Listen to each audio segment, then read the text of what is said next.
So for the 10th experiment, we're creating a manual user login authentication using Google Firestore database without the Firebase authentication.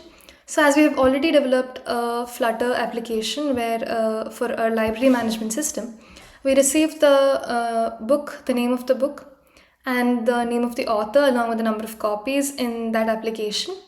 So in this, and then we saw how we can search. We added the searching technique in this Flutter application, and then we saw how we can update the details which are already entered. And then now we are seeing how so we just create a login page before we can access the actual data which is to be present in the library management system. So this is important if there is some confidential data that is not to be revealed to anyone, so it just to make it to protect it from not being public, we can make a login page where the email and the password is to be received from the user. So in the code we can see that there are 4 packages. So this is the output. So yeah, here there's an email and password, the user login page. So this page will be displayed before we get the we can access the library management system.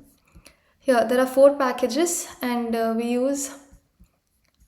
create state, and here text editing controller.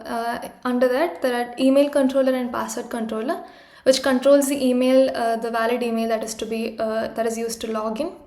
And over here we can see that so this email controller and password controller is already defined by the programmer. So there's a certain email and a certain password that is to be entered by the user in order to be able to access the library management system, the application.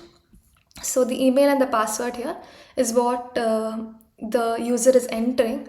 So to make sure that it is not empty, we give a validator here saying please fill all the fields.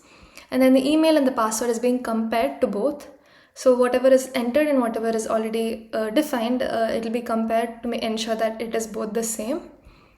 And then it will say if it is a valid or an invalid. If it is valid, it will enter into the portal, and if not, it will give an error message saying that it is an invalid email or password.